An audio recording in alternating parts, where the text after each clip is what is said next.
Yeah, that was Wednesday. That was this last Wednesday. Oh, that's, And then this There we was go. Sunday.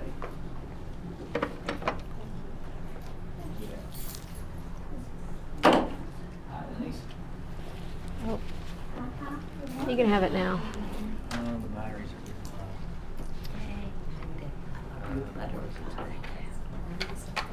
I'll come in and step in real quick and change that for you. You can go ahead, yeah. Okay. Hi, Denise. Move this out of the way.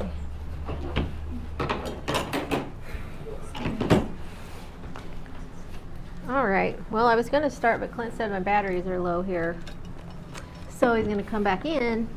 Which way do I go here? And change the batteries. yes, because this needs to be. I shouldn't have pushed go live yet. Morning, Penny. Good morning. I lost mine with a ponytail wet. Cause it's too hot to use yesterday. Oh. Yeah. It's not good for curly hair. No. I mean, sometimes I end up doing it because I'm so sweaty. Well, Hey. Boy, all the batteries are dead. iPad, camera. Be good to go this year. Take it. Take it to the trash. I gave it to you. Oh, you did? Mhm. no, that's true. I was gonna say. Okay. Good morning. Good morning. Officially. Good morning. Thank y'all for being here. How's everybody? Clint's a little frantic this morning trying to get everything hooked up with dead batteries. I think we're good though he said you might have about an hour and 15 minutes before this all dies apparently, so we'll try to, we won't be here that long, surely. Maybe.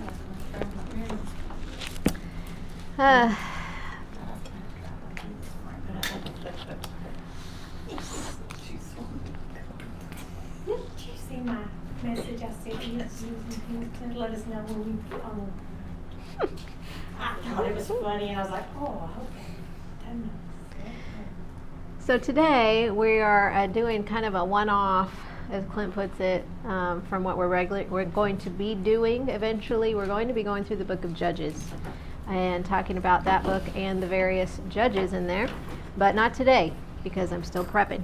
So today we are doing an overview of sorts of the book of Philippians. This was a lesson that I gave at Creekside in Greenville to the ladies class there a few weeks back. Mary invited me to do that, and so I did, and she asked if I would do it here too. I guess that's what, so I'm doing that here today, that lesson I gave over there. So this is an overview of sorts of the book of Philippians. The letter to the Philippians is one of Paul's 13 epistles. 4 of those, if you remember, are called prison epistles because they were written while he was in prison in Rome for 2 years in Acts 28. And Philippians is one of those prison letters. If you want to turn to Acts chapter 16, this is where Paul first visited the city of Philippi during his second missionary tour in about the mid-1st century, so about AD 50, AD 51. If you'll recall, in Acts chapter 16, there's a vision that appears to Paul in the night. That's verse 9. A man of Macedonia stood and pleaded with Paul, saying, "Come over to Macedonia and help us." And so, verse 10, they go. They, now we see actually the pronoun we, us. That's including Luke. Luke now is part of this trip. So they go in order to preach the gospel to them. That's verse 10. Verse 11, that's kind of where they sailed. And then finally, verse 12, they land in Philippi, which is the foremost city of that part of Macedonia. It's a colony, a Roman colony. It's a coastal town. It is Gentile country. And this is where they stop. And on the Sabbath day, according to verse 13, they went out of the city to the riverside, where prayer was customarily made, and they sat down there and spoke to the women who met there. This is significant just because most scholars say or agree that let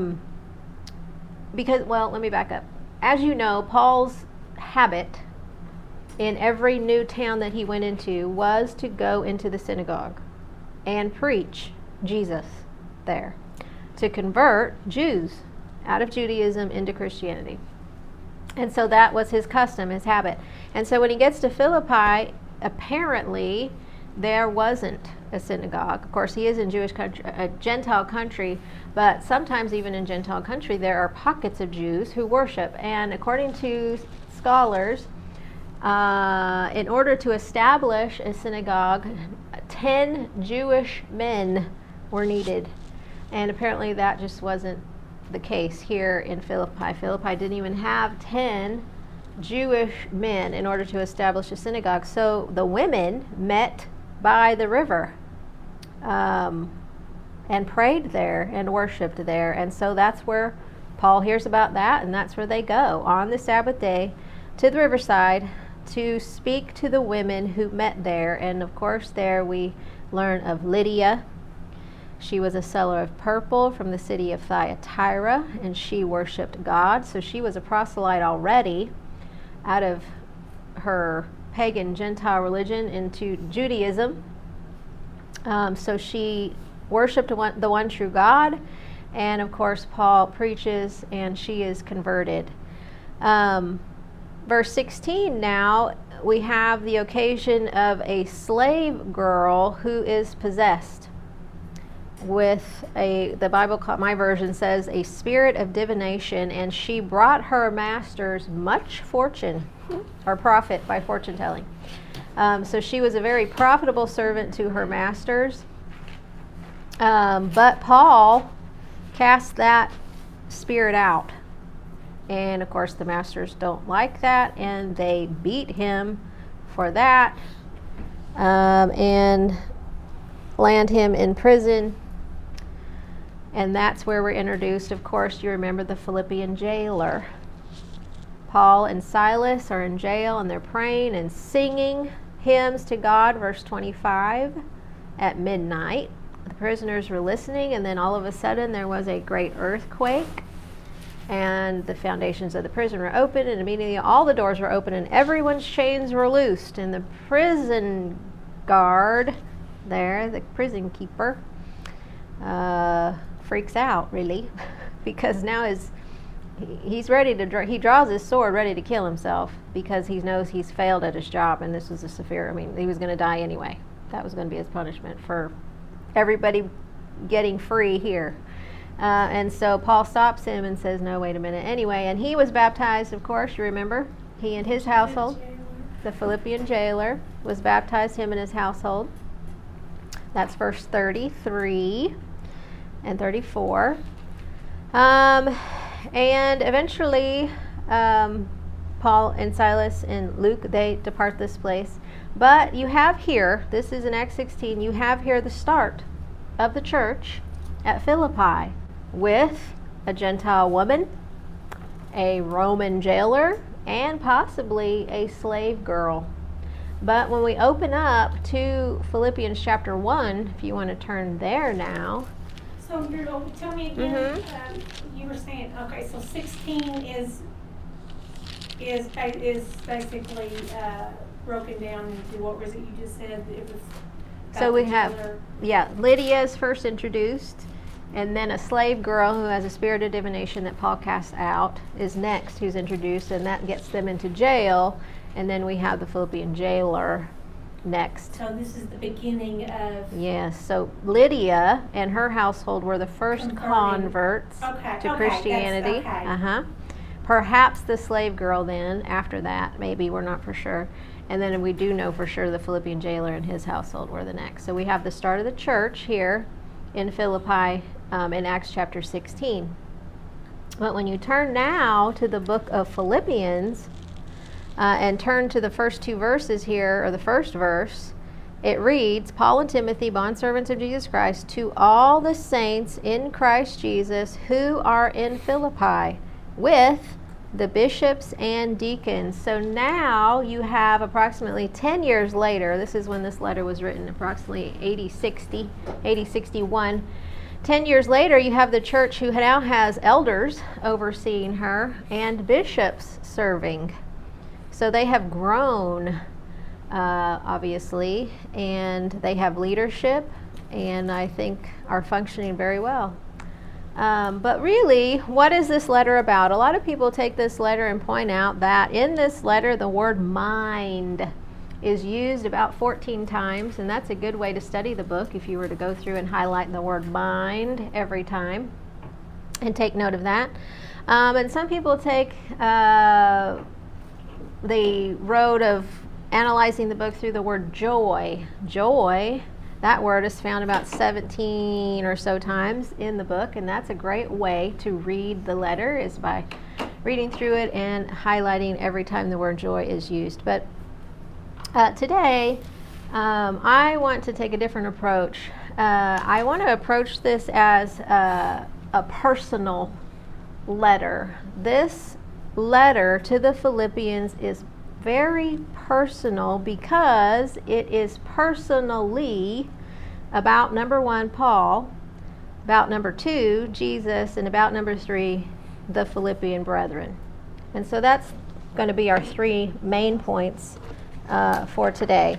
And the Philippian brethren? The church, the Philippian church.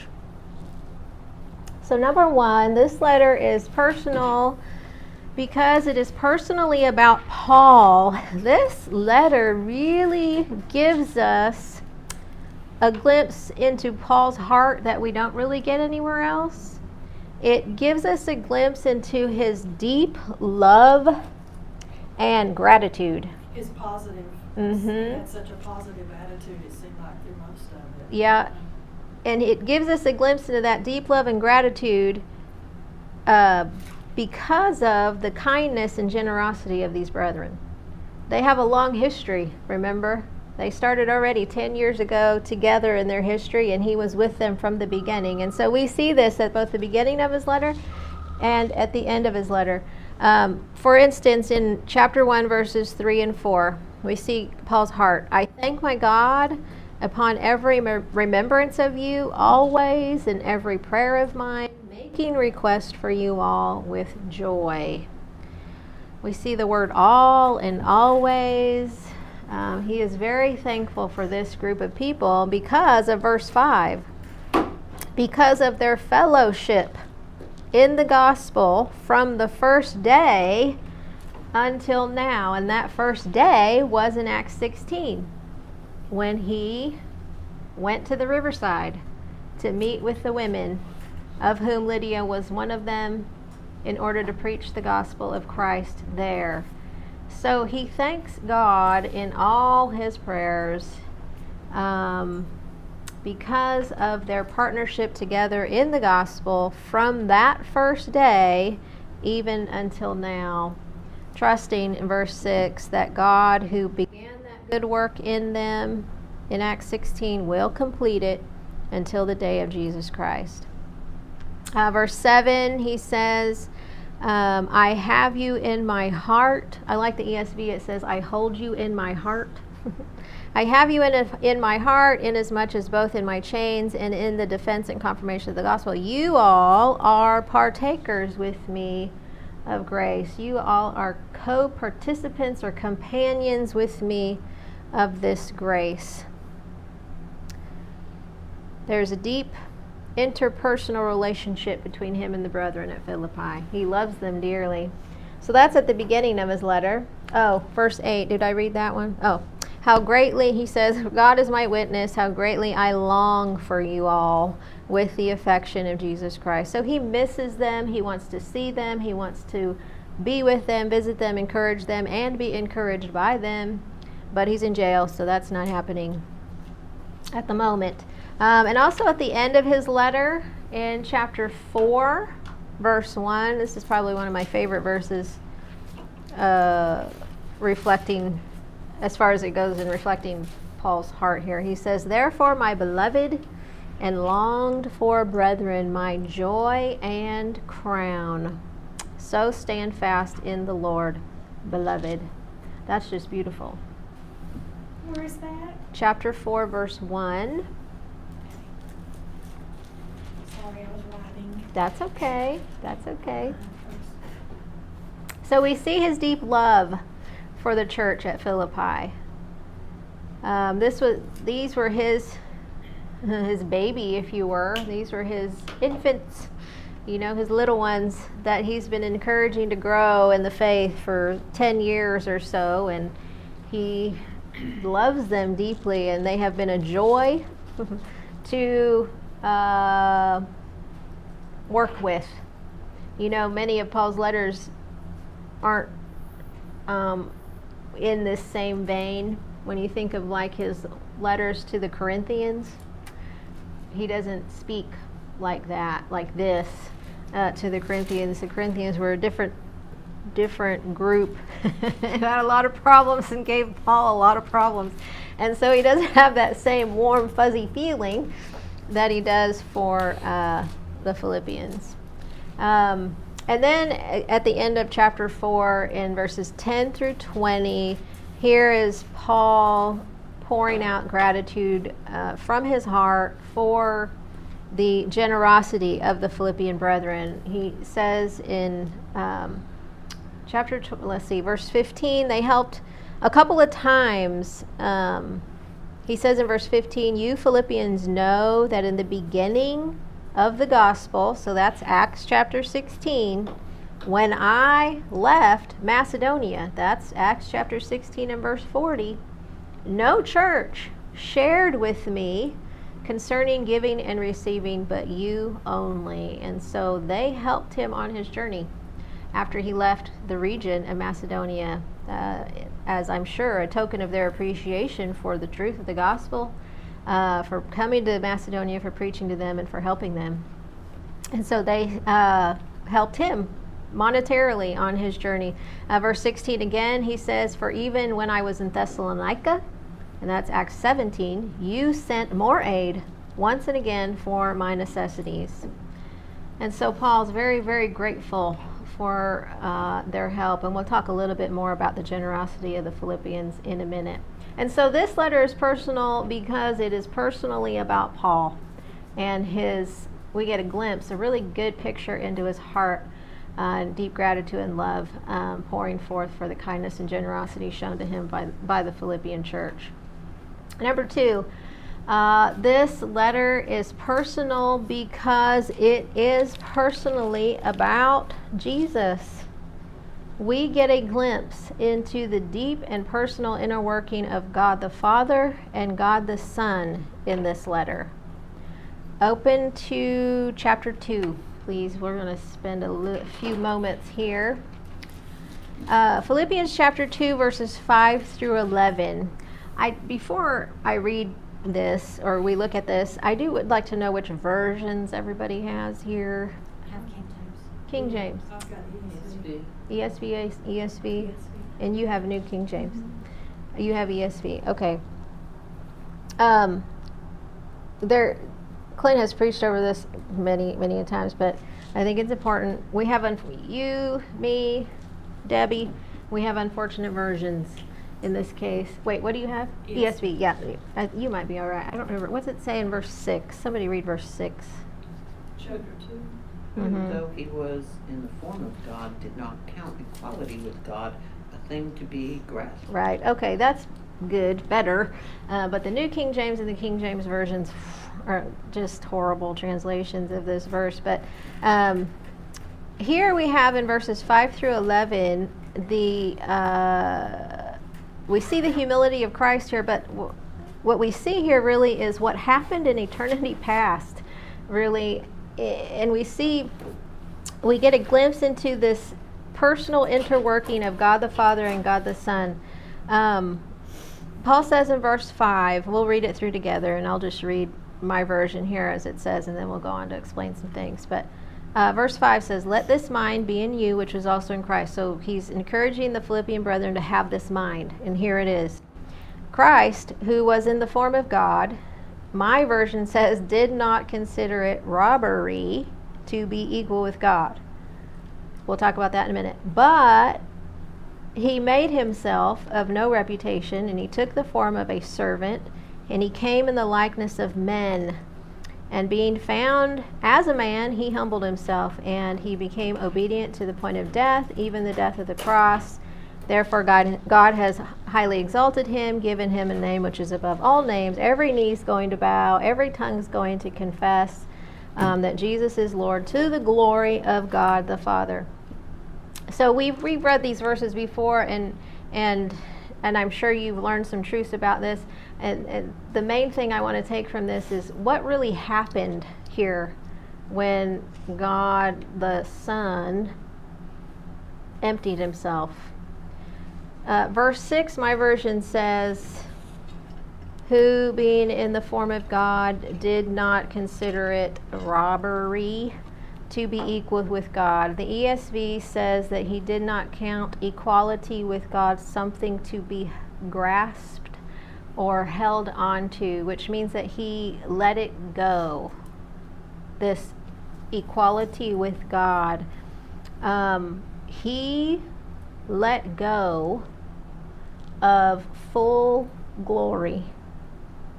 So, before time, there was God. Okay? Of course, God knew, we know, and we understand the Trinity, and God knew what he was going to do in creating the world, humanity, but he knew that humanity would need saving. And so in that divine counsel, it was determined by God the Son that he would be the one to be the sacrifice for humans, right? And so the point of this verse is that when he did that, he let go. He let go of something in doing that. He let go of full glory with God the Father and God the Spirit, which is kind of, it hurts your brain to think about it a little bit, because we know when he came as a human, he was both human and divine, right? He had some limitations, obviously. He was still God. And I'm not going to get into the whole theology of all of that, but I do want to say this. This is the point. This is the point. In all of human history, and in the varying religions and gods that have come down the pike, there has always been the idea that sacrifice is virtuous, that sacrifice is important, it's valuable. For example, in Greek mythology, the god Prometheus sacrificed himself in order to provide fire for humanity. In Norse mythology, the god Odin sacrificed an eye in order to gain wisdom and grant that to humanity. In the Hindu religion, there was a god named Aravan, who sacrificed himself to a goddess in order to win a war. And so gods throughout history in religious myth or whatever have always recognized at least the virtue in sacrifice. But never has there been a God who sacrificed himself in order to save humanity from its biggest enemy, death. Turn in your Bible to 1 Corinthians chapter 15, please. I worked with a girl who was Hindu. She was my catering hostess in the hospital, and we had lots of conversations. Oh, I bet. It was very interesting to talk to her. I bet it was. About their religion. Yeah. 1 Corinthians 15.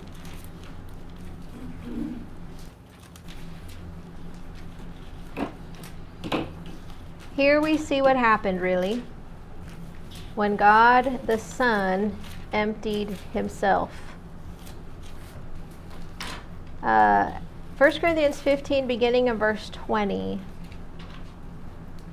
Paul starts by just making the point that Christ is risen from the dead. So he's overcome death. He's our first fruits, which means he overcame it so we can overcome it too. He was the first one to do it. So verse 22, in Adam all die, but in Christ all shall be made alive. Each one in this order. Verse 24, this is where it starts, the gist of it. Then comes the end. That means the end of all things, time, etc. The end. When the end comes, Jesus will deliver the kingdom to God the Father when he puts an end to all rule and all authority and power. For he must reign. That means Jesus must reign until he has put all enemies under his feet. And that last enemy that will be destroyed will be death. That's verse 26. That's our greatest enemy. For, verse 27, he has put all things under his feet. But when he says all things are put under his feet, it's evident that he who put all things under him is the exception. So God is the one putting all things under Christ's feet, but God is the exception. He is not going to be put under God's feet, Jesus' feet. Verse 28, now when all things are made subject to God, then the Son himself will also be subject to God, who put all things under him, so that God may be all in all. And so this really illuminates the Philippians 2 passage in the sense that when Jesus emptied himself, when he let go of full glory with God the Father and God the Son, when he became human in order to offer himself in humanity's place for our sin, for our guilt, and for our shame, he did it forever. He lost, I don't even want to say lost, let's see. He relinquished full glory forever. Not just while he was a human with us on earth, but even now, as he sits at the right hand of God, he is reigning for sure, but he is still subject to the Father, and he will be forever, which is monumental and causes me at least to reevaluate me personally. I don't deserve that. None of us do. And he didn't do it just to save me or to save you, but he did it to also have a relationship with you. He wants a relationship with us forever, and he was willing to do this. I love what how the Hebrews writer puts it. Here's another little perspective into heaven and the interpersonal working relationship of God the Father and God the Son. It says in Hebrews chapter 10 that when God the Son came into the world, he said to the Father, sacrifice and offering you don't desire, but a body you've prepared for me. Behold, I have come, as it is written of me in the volume of the books, to do your will, O God. And so we see humility, we see subjection there, don't we? What was that verse? Hebrews 10, verses 5 through 7. So the gravity of this humiliation in Philippians 2 is monumental. This letting go of Christ's position, this emptying of himself became his permanent station. Not just, like I said, while he was a man on the earth, not even now as he sits at the right hand of God, but for eternity he remains subject to the Father.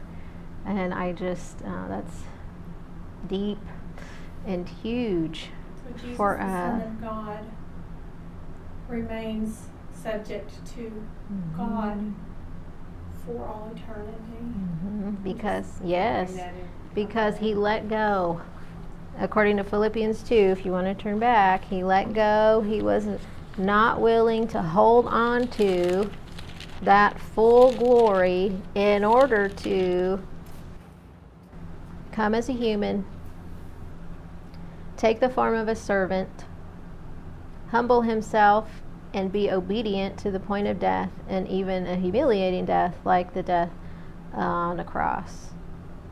But God has exalted him. Okay, so because Jesus chose these things for us to come here and save us, he knew he was giving up his full godliness, his full glory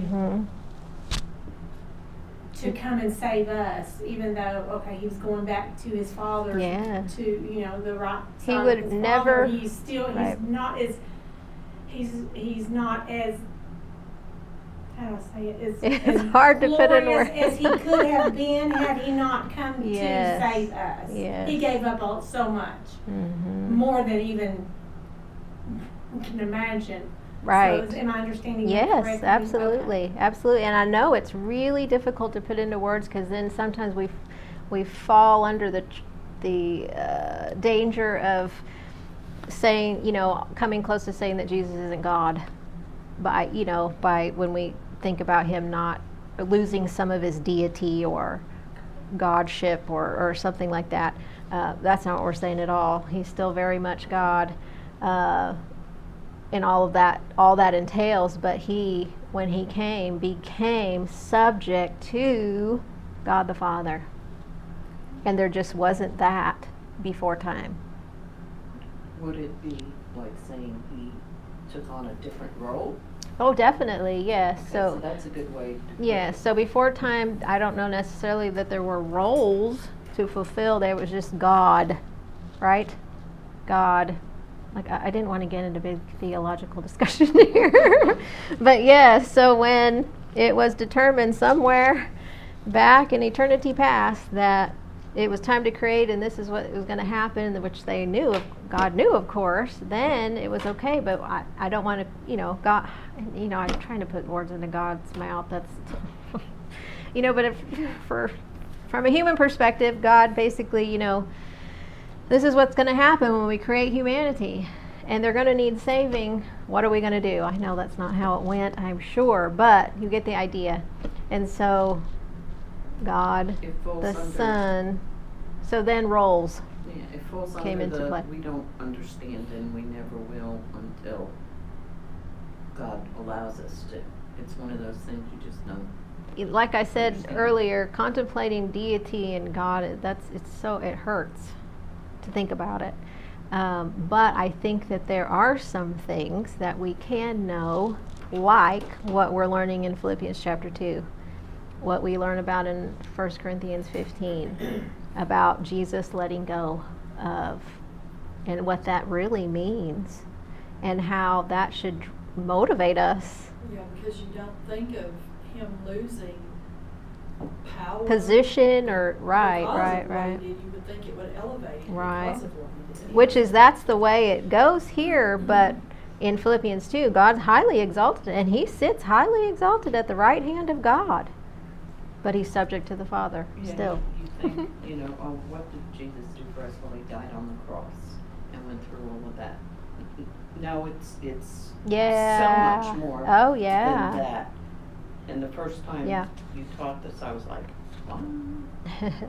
That is a subject that would be interesting to me at some point in time, and it's just basically what Veronica Brown knows about the beginning of God. Say it again. I'm lost. It would be interesting for me to know, it's like, well, what happened before God showed up? What was happening? It's not for you to know. Well, that would be an opinion, and I don't think. I don't think. Let me stop you right there, because I want to say so. It wouldn't be an opinion what I say about that, because the very nature of God means that he always was. And so there was interesting never to a me. point where there was not God. He always was, he always is, and he always will be. But we don't have anything recorded about God. before Except I guess that's what I was saying. These little glimpses that we get, if you're looking for those, you and I have read through these scriptures a gazillion times, and probably really, unless somebody brought them out, you didn't really put it all together like that. I've read Hebrews 10 15 million times. But when I read it in this vein, oh, this is God. God the Son said this to God the Father somewhere before anything, Before time. which is remarkable. And I guess that's what I was meaning by what Veronica Brown knows. You know, just. So because just like a big just like theological what- discussion. Pretty much, yeah. I would Did definitely. the light bulb just come on one day, or did Did you- what? Yes, did the light bulb just come Well, on? I one live day, or- with a man who who likes to study, and that's an understatement. He loves to study, and he has studied various things throughout the years. And of course, I am his sounding board, or have been a sounding board for That's so many, beneficial. many, I would many love- yeah, I would subjects. love to- I just- And so that's he interesting to me. picks my brain, he asks me what I think about things, and we have discussions. And he'll ask me to listen to this or to read this, or what do you think about this? And so through the years, have been very blessed to have a man like that, because I don't know that I would have on my own studied with such depth. But he also is Or have very been lucky introduced into thinking certain things on my own. to have a wife who will listen and discuss and so on and so forth, because not everybody would do that. Well, Has the I guess ability to do I love it. I mean, I've never been like, oh, don't talk to me about that, or That's you why We know, don't have that in common. we do, I And guess. That really I helps don't know. because you each in your own studies will pick up things the other might not, and then And he's my sounding board too, just not as much. I mean, I don't study as much as he does constantly, really, all the time. But when I am preparing or studying on my own, and I'm reading things and I'm thinking about things in different ways, or differently or deeper, I guess you would say, than I did maybe 20 years ago. I'll ask him, what do you think about this? But I really try not to unless I'm done thinking about it, because then he'll tell me, and I don't want to be persuaded. I don't want to be maneuvered into thinking a certain way just because he thinks You that. want to come to your own conclusion Yes. before he tells you. Yes. So His theory on it. yes. So I try to do my own thinking first before I go check his. But no, I'm very grateful to have somebody like that.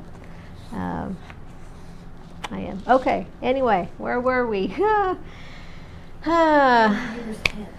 Okay, yeah, so the whole point is that not according to myth or fairy tales or fables, but according to truth and true spiritual reality, our one true God did sacrifice himself for all of humanity in order to, and he, the last enemy is death. He conquered death. And so we see this little glimpse into heaven here in Philippians chapter 2, and that's why this is a very personal letter, because it is personally about Jesus Christ, God the Father. Number 3.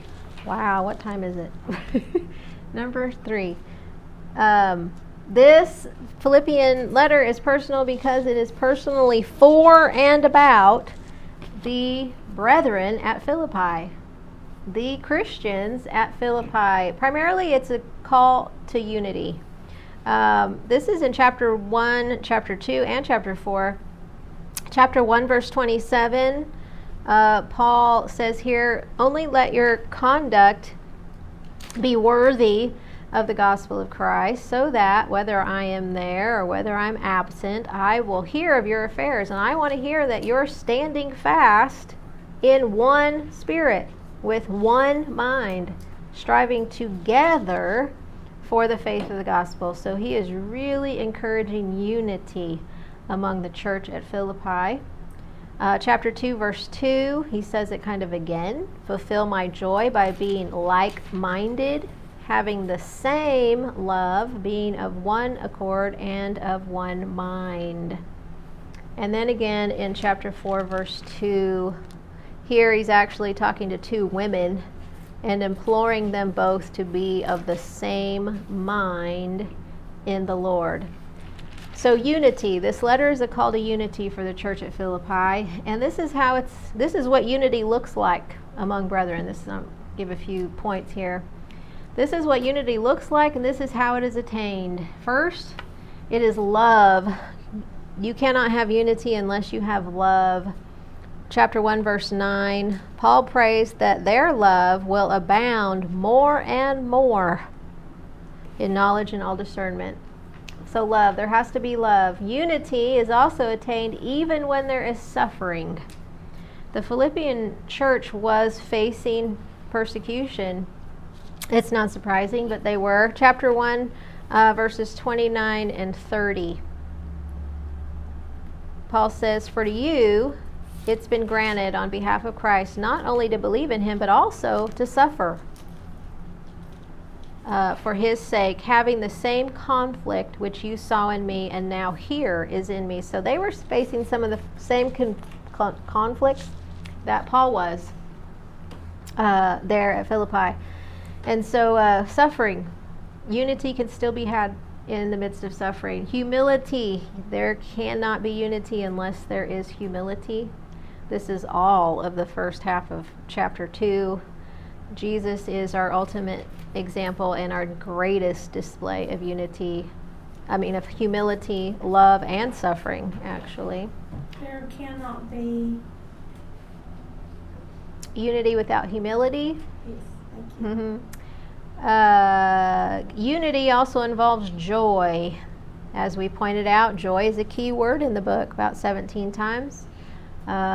Chapter 3, verse 1, rejoice in the Lord. Chapter 4, verse 4, rejoice in the Lord always. Again, I say rejoice. So joy is key to unity. Next is gentleness, and this is a fun one. Chapter 4, verse 5, if you'll look there real quick. Chapter 4, verse 5. My version, New King James, says, let your gentleness be known to all men. The Lord is at hand. What does the ESV say? Let your reasonableness be Okay. known to everyone. Let your reasonableness be known to all men. Now, that's unfortunate. My version's unfortunate. Your version's unfortunate. Gentleness and reasonableness, we don't even think of those two words in English as meaning the same thing, do we? We think of gentle being, like handling a baby. We think of reasonableness being like a sound mind and sound argument. Well, that's really not the meaning here of the word. And here's why. The Greek word here only happens here in a few other places, but this Greek word is so difficult to translate according to scholars. I'm not a Greek scholar, and so I have read various people say this.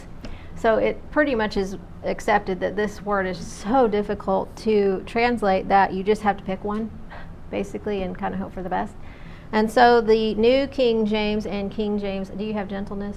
Moderation. Moderation? Oh, But it has forbearance. forbearance. That's a little bit closer. Moderation, that's as bad as the rest of ours. But anyway, so these translators had to pick something. In studying this word myself, I did come across a commentator who I think really best defines the word. My footnote actually in the New King James says gracious forbearance. So that's a little bit closer to Also have Penny's. patience here. Patience, okay, yeah. So here's a good definition that I found. It's long, but if you'll listen to it, you'll get the idea of really what this word means and why the translators had such a hard time putting it into one word here. So it means, this is the best definition I could find. Gentleness. It is that considerate courtesy and respect for the integrity of others which prompts a man not to be forever standing on his rights.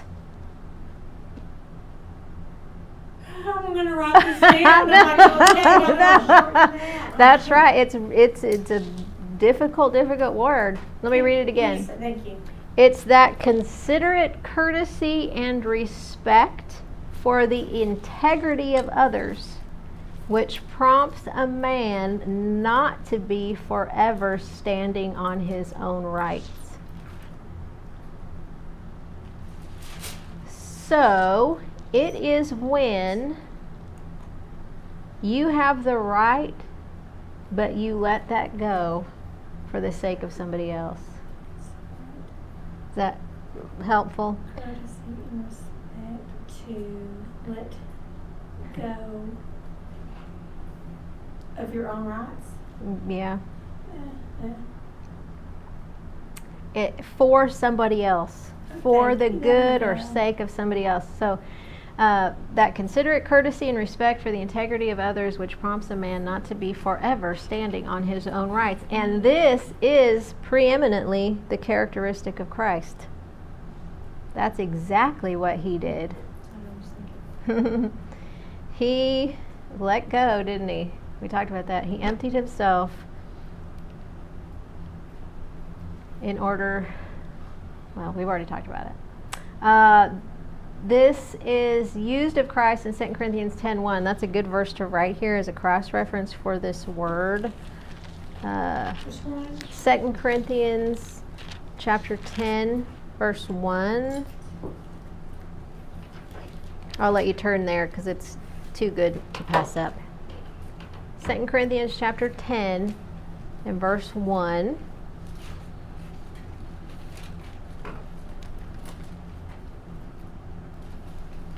Paul just says, I, Paul, myself, am pleading with you by the meekness and, there it is, gentleness of Christ. That's the New King James Version. I'm not sure what the ESV says. I don't remember. It's the meekness and gentleness. It says gentleness. So there's the same Greek word as in Philippians chapter 4, verse 5. It's that same really hard to translate word. But that's what that means. And so it's an attitude, a disposition that we're supposed to have because Christ had that. Elders are also supposed to have this disposition. That's in 1 Timothy 3:3. We won't go there. And Titus 3:2. 1 Timothy 3:3 has that word there, and Titus 3, chapter 2, also has that word there. So Christ had that disposition. Elders are supposed to have that disposition. And according to Philippians chapter 4, so are we. We also are supposed to have that kind of disposition, which is hard because, you know, we often want to just stand on our rights. Especially when you're in traffic. Yes, that's right. Yes. Yes. Okay, and I think I have one more. Generosity, to close out this point of what unity looks like. Unity is generous. Unity involves generosity. The back in Philippians chapter 4, the Philippians abounded in their giving, and it might be surprising to know, and I know I know it's got to be late. What time is it? No, it's still 11:22. Oh, okay. Okay. Well, in 2 Corinthians 8, verses 1 through 5, those verses really expound on the nature of the Philippians and their gifts, their generosity. They gave out of their poverty. Do you remember that? They were not wealthy. Lydia was. We know that because she was of her business, but as a whole, the congregation was not a wealthy congregation, and so, but they were the most generous, which that's kind of seems contradictory in our minds, you know, but we know what the Bible says about giving and receiving and how God, the more you give, the more God will give to you, Well, which your sounds... generosity Mhm. and- Well, the widow on her 2 miles. Yeah, You know, yeah. she gave all she had. That's right. Like money and Yeah. love of money. Yeah, You can Very love money good. without having anything.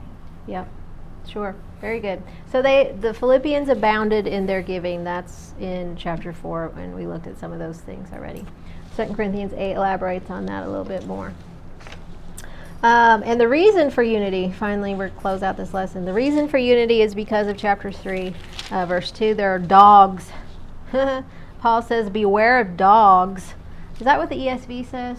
Look out for the dogs. Look out for the dogs, The which is evildoers. Where is that? chapter 3, verse 2, Philippians. Yep. Beware of dogs. Evil workers. When Paul used that word, he was not trying to be nice. That's a derogatory word. I mean, he meant what he said when he said it. Beware of dogs, evil workers. Beware of the mutilation. I should say, I'm not saying that Paul cussed here or anything like that. That's not what he did. But he used a strong word to make a strong point by calling these evil workers dogs. He says, beware of dogs, beware of evil workers, beware of the mutilation. Because in chapter 3, verse 18, they're enemies. He said, many walk, of whom I have told you about a lot. But I'm going to tell you again now, even crying, that they are enemies of the cross of Christ. Their end is destruction. Their God is their own belly. And they glory in their shame. They have set their mind on earthly things. Now, contextually, these dogs were false teachers, Jewish people, who were coming into the now Christians saying, well, really, in order to follow Christ, you need to be circumcised first. You need to become a Jew first, and then you can be in relationship with Christ and whatever. So they were trying to revert the Christians back to Judaism. It was a whole thing. Of course, that was a problem throughout in many of the churches that Paul had to deal with, but that's why he says, beware of these dogs, this mutilation. And he says in verse 3, we're the circumcision who worship God in the Spirit. It isn't about a physical circumcision. Circumcision is a circumcision of the heart. All right? But there are enemies outside. And we have enemies today. And so that's why unity is important in the church. Can you imagine not having unity among your brethren and trying to face the world, but you're at odds with your own brethren? Ooh, hurts my brain to think about it. So, unity. The dictionary defines personal as of or relating to a particular person. So this letter by Paul to the church at Philippi was very personal. It was personal in relation to himself and his deep heartfelt gratitude and love for the brethren at Philippi. It was personal to the in relation to Christ and his interpersonal relationship with God the Father. And this letter is personal because it's personal to the Philippian church. It is a call to internal unity in the midst of external opposition. And so it's a call to unity through practical godly living. But this letter is also personal to us. If you'll look at chapter 3, verse 17, just 2 more verses before we stop. Chapter 3, verse 17. This letter is personal to us because here Paul says, brethren, join in following my example and note those who so walk, because you have us for a pattern. So Paul admonishes all of us to join in imitating him and to keep our eyes on those who are doing the same thing. In 1 Corinthians 11:1, Paul said, imitate me as I imitate Christ. That idea. We imitate Paul, we imitate these good examples because they are all imitating Christ.